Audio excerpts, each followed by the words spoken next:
push that rock here with some math.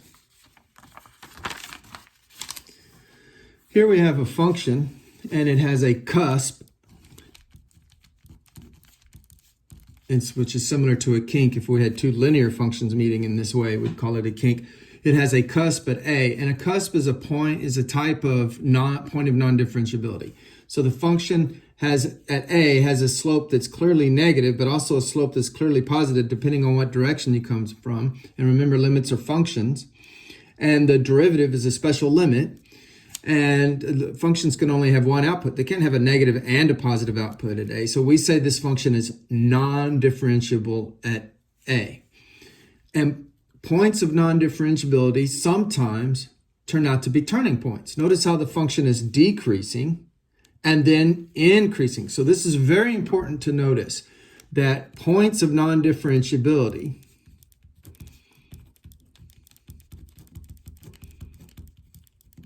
maybe I should have had this written already, might be turning points. I mean, we have one example where it's a turning point, but I mean, there might be other examples where they're not. So it's not automatic, but it could be a turning point. So points of non-differentiability are important. Now here's a different type of curve that's always continuous and always differentiable. No problems with taking the derivative here, but it clearly has some turning points.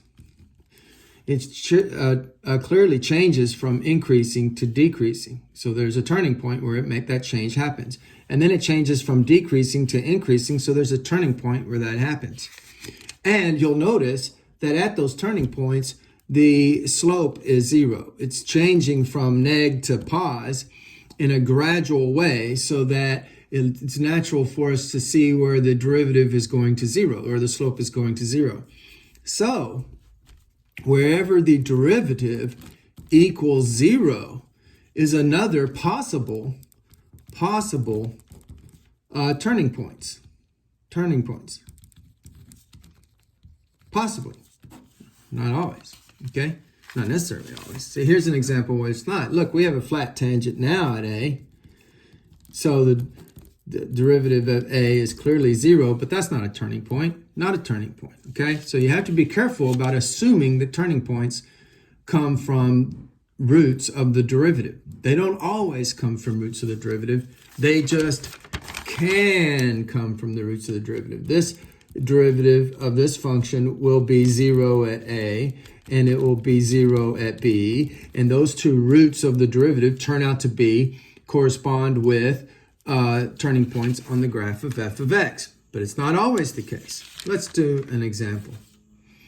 What are the critical numbers of y equals e to the x minus 2x? Well, that's a good question because I haven't defined critical numbers yet. But I've set us up to know what critical numbers are. Critical numbers are domain values. That means they're x values when we're using x as our domain. They are domain values where f prime is 0 or f prime is undefined. So I have now defined critical numbers for you. There's the definition. Now, what is where f prime is 0? Oh, that's a root of a derivative. And what about f prime is undefined? Oh, that's a point of non-differentiability. If it's in the domain of the function, but it's not in the domain of the derivative, then it's a point of non-differentiability. So in other words, critical numbers are numbers that could correspond to, they don't automatically correspond to, but they could correspond to turning points on the graph of the curve. Now, if we were going to get our critical numbers, clearly we need the derivative. So we will get the derivative. dy dx is equal to give birth to the mother. And then this is linear, so it's just the slope.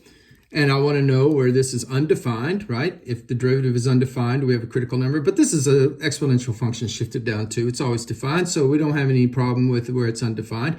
We also want to know where it's equal to 0. So I set it the function equal to 0, and I solve. That's supposed to be an x. I don't know what happened there. And to solve this, we take the natural log of both sides. We get x equals natural log of 2. So the critical numbers of the function are simply 1 point. So is natural log of 2. That's the critical number of the given function. Do the critical numbers of y equals e to the x minus 2x correspond with turning points? Well, that's a good question. Remember, just because they're a critical number doesn't mean they're a turning point. Here's how you answer the question. You get a number line out that represents the domain of the function. And the domain of this function is all real numbers. So I get a number line going from negative infinity to infinity. I'll put 0 on here just to have a point of reference. The natural log of 2, we all know, is a little bit under 1. So if this is 1, here's the natural log of 2 right here. Okay. Now, if the derivative is 0 here and only here, that was the only place where the derivative was 0, right there. We set it equal to 0, found only one solution. Then that means everywhere else, especially since the derivative is always defined, it's an exponential function, it's always defined. Everywhere else, it's either positive or negative. And it won't change. If you know it's positive over here, it's always going to be positive on this side of the critical number, because if it changed to negative, that would be a root. There's only one root. So let's put in 0 into the derivative. So the derivative was e to the x minus 2. So we're going to put in 0, so we get e to the 0 minus 2. That's 1 minus 2. That's negative 1. So that means that the derivative is negative on this side of the critical point. Now, if it's negative, that means that the original function is decreasing. What about on the other side of the critical number? Let's put in 1. So we'll put 1 into the derivative. So we get e to the 1 minus 2, because the derivative was e to the x minus 2. Then that means I get approximately 2.7 minus 2, which is approximately 0.7. The important thing is that the derivative is positive, and it's going to stay positive because it can't change out here. Otherwise, it'd be 0 again. We know there's only one 0. So we know the derivative is negative up to this point and then positive thereafter, which means the function is decreasing up to the x value of natural log of 2, and then the function is increasing. But wait, if the function's decreasing and then increasing, then it definitely changed behavior. So yes, the natural log of 2 does correspond with the turning point.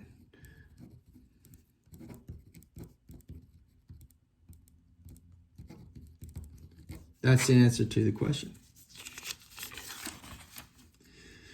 Let's do one more example. What are the critical numbers of this function? Well, to get the critical numbers, I need to get the derivative.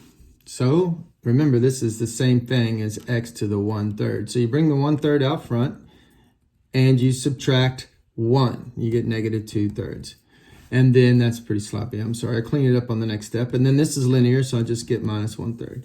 And so the derivative is equal to 1/3 times the cubed root of x squared minus 1/3, because this negative 2/3 was an exponent. Sorry, I wrote it so sloppily. And that means it puts it down in the denominator. The 2 is the exponent, but the denominator of the fractional exponent is the root. Now I'm going to set that equal to 0.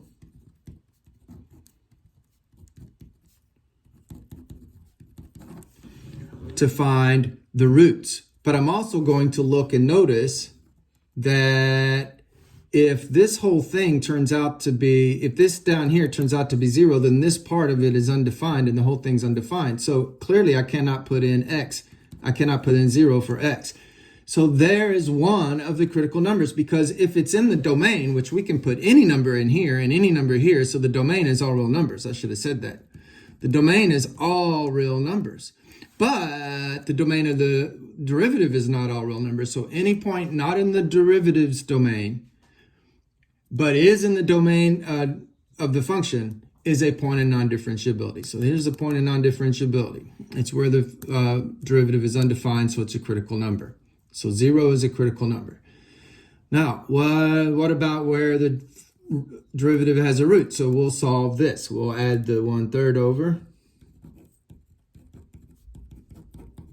We'll multiply both sides about 3 to get rid of these fractions. So we have 1 over the cubed root of x squared equals 1. And then clearly, if I put in 1 and square it and take the cube root, I get out 1. So x equals 1 is a root of the derivative. If I put 1 here, I'll have 1/3 minus 1/3, which is 0.